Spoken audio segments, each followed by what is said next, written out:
Hey guys, hope you're all doing great. We are at Jells Park on a Tuesday morning. It's 10 o'clock. Beautiful day, a bit chilly, windy. I've got my camera set up on my tripod with the microphone. We'll be doing a bit of videography. I just spotted a couple of spoonbills. Actually 4 of them. They are nesting over there across the pond. I also spotted a few cormorant species, little pied cormorants, black cormorants. I believe those 2 down there, which I'll be taking a video of, are pink-eared ducks, which is quite a rarity. I've only seen them here a couple of times. I haven't taken any videos for ages, so I'm gonna shoot in 4K so we get much more detail because of the crop factor. Shut up. So hopefully I get some oh wow, I don't know what the hell that was. Probably an Australasian data just diving down for some fish. So let's get into it.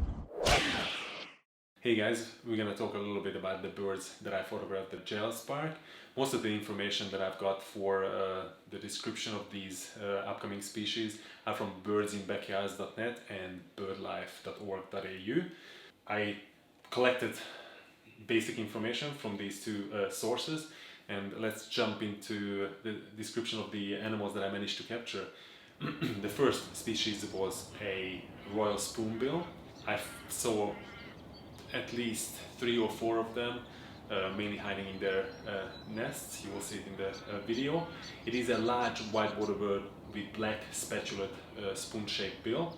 It's found throughout eastern and northern mainland Australia, mainly in shallow freshwater, intertidal flats, mud flats, and also saltwater wetlands. During their breeding season, they develop a distinctive neck call, which refers to the back of head or nape of neck. So a specific crest, which can be up to 20 centimeter long in male birds, and it's usually much shorter in females. They mainly feed on fish in freshwater, and their diet mainly consists of shrimp in salt flats and intertidal flats. It will also eat other crustaceans and aquatic insects.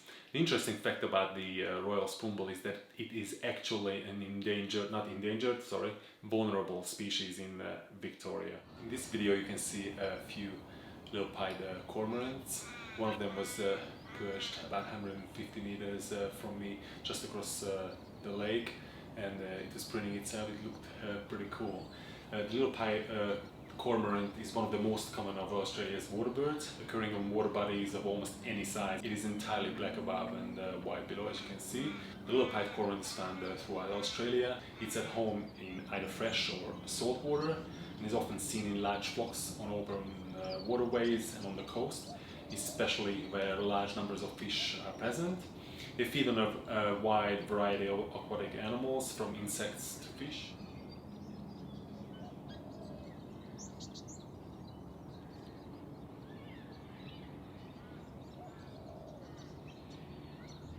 I just came to another spot, an Australian pelican, landed about 5 minutes ago. A couple of Eurasian coots swimming nearby, just foraging. I can also see about 4 Pacific black ducks just perched on a dead tree over there. That conservation island that I was talking about earlier before, it's usually teeming with white ibises, but I believe they've already moved up north because it's getting a bit too chilly for them. Sometimes you can see hundreds of them just crammed onto that small island. There's nothing there, only a few black cormorants. I can actually see, I think, a great cormorant. Only a few of them are scattered around. Anyway, let's take this video now. I believe all of you are familiar with the next species. It's an Australian pelican. I spotted actually 2 of them and managed to take a couple of pictures, albeit they were quite far away, so it's not as detailed as I wanted the pictures to be. The Australian pelicans is one of 7 species of pelicans in the world, all of which are similar in shape with one exception. And they are primarily white in color. Males tend to be much larger than females. The most characteristic feature of pelicans is the elongated bill with its massive throat pouch. The bill of the Australian pelican can grow up to half a meter, which is quite significant. They are found throughout Australia. The bill and pouch of pelicans play an extremely important role in feeding. The bill is super sensitive and this helps locate fish in murky water. It also has a hook at the end of the upper mandible, probably for gripping slippery food items. I didn't know that, that's pretty cool.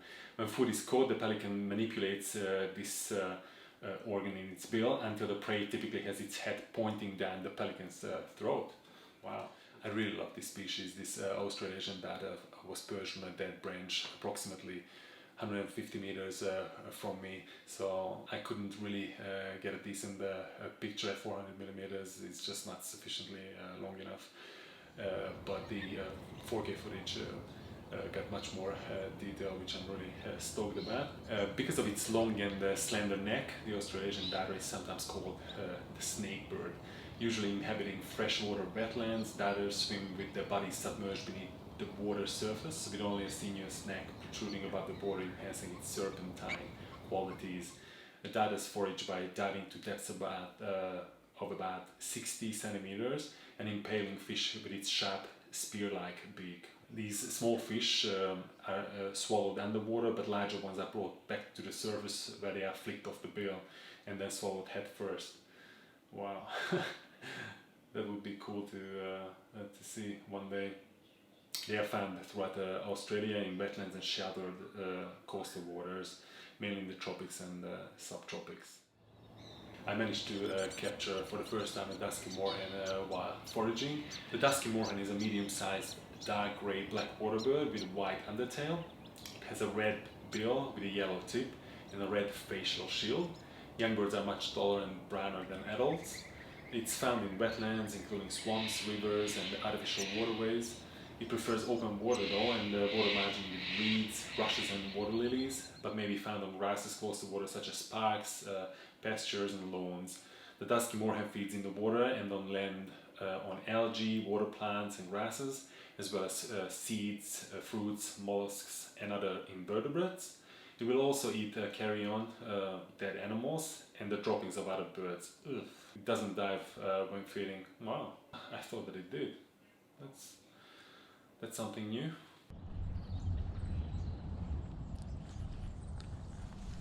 I've spotted a couple of pink-eared ducks perched right next to Pacific black ducks. They've been fighting over some food.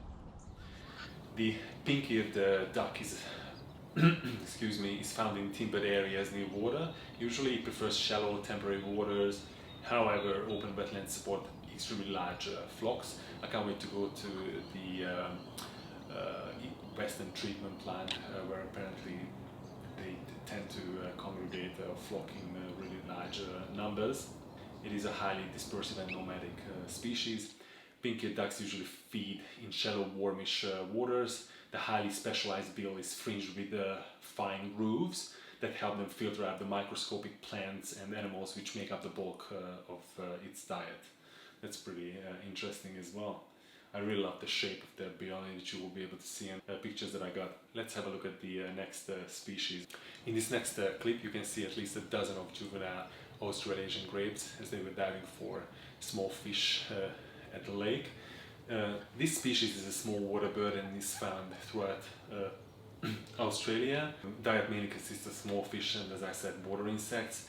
Prey is normally caught during deep underwater dives, but some is taken on the surface. Like other grapes, the Australasian grape is often seen eating its own feathers, which is interesting. This behavior is thought to help prevent injury from any sharp fish bones that are swallowed. That's an interesting fact. I never knew that, so that's pretty cool. What I find really interesting is that out of this small group, 4 or 5 of them usually dove into the water together, and then once they were finished, the rest of them followed. So it's just created this weird dynamic between these two little sub groups.